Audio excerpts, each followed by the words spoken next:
Did you know that there is no limitation on what you can accomplish? Ask and it is given, right? Ask and you shall receive. You can be what you want to be. You can, everything you want is out here. You want a Porsche? I guarantee you there's a Porsche dealership somewhere in your vicinity. You want your kids to go to a better school, like that school exists. You want to be a full-time entrepreneur, there are full-time entrepreneurs right in your city. That's not the thing. There are no limitations. The only limitation is what we're willing to do to obtain the thing. What we're willing to do to obtain the high calling on our lives. That is where the limitation is. The harvest is ripe. It's the laborers that are few. It's the people who are willing to pay the price. God has a plan to prosper us, but are we willing to do the work that it takes to prosper? He's given us the power to get wealth, but are we willing to do what it takes to exercise that power, to develop that power, to actually do what it takes to become wealthy? There's no limit. God already said, my plan is to prosper you. I made you the head and not the tail. I have an expected end for you. God said he gave us the power to get wealth. He delights in the prosperity of his saints. There's so many things, but the hands of the diligent, go read Proverbs, all through Proverbs, or search the word diligent. Go on to Bible.com online and search the word diligent. The hands of the diligent maketh one rich. There's no other way. You have to live holy, work hard, and steward well. You have to pay the price. So there are no limits on what you can do, what you can be, what you can accomplish. The only limit is what we're willing to do to be. What are we willing to do to accomplish? What are we willing to do to obtain the high calling that rests over our lives? It's there. He said, I have the plan to prosper you.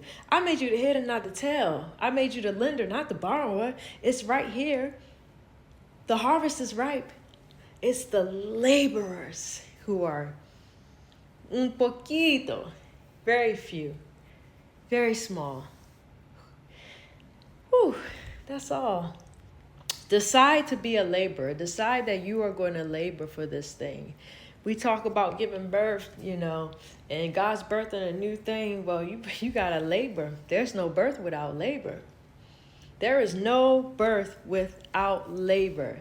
If you are afraid of hard work, if you're not disciplined to stay in it until you see, Habakkuk, I mentioned this on my last video, write the vision, make it plain, though it tarry, it shall come to pass. I kind of squoze like two passages in one, but it's talking about the same thing. But you got to be willing to endure that tarrying season. The vision's going to tarry. It's going to test you. It's going to try you. That's why the Bible says, he that endureth, don't be weary in well-doing, for in due season you'll reap a harvest if you faint not. But most people give up somewhere in the vision tarrying, somewhere in the well-doing and getting weary, somewhere in that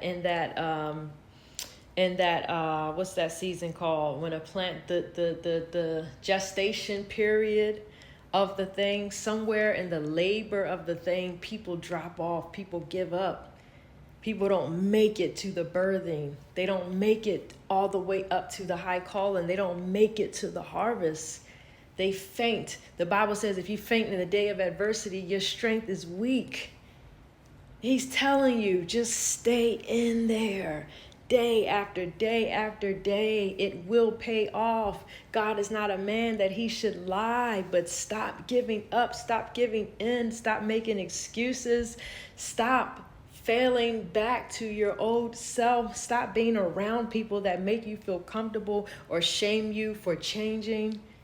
Like, it's game over. It's time out for that, y'all. So I just wanted to bring this word today. If you're looking for a community to change with, to tap into, y'all, I'm going to leave my link in the comments. I love y'all. Have a blessed day.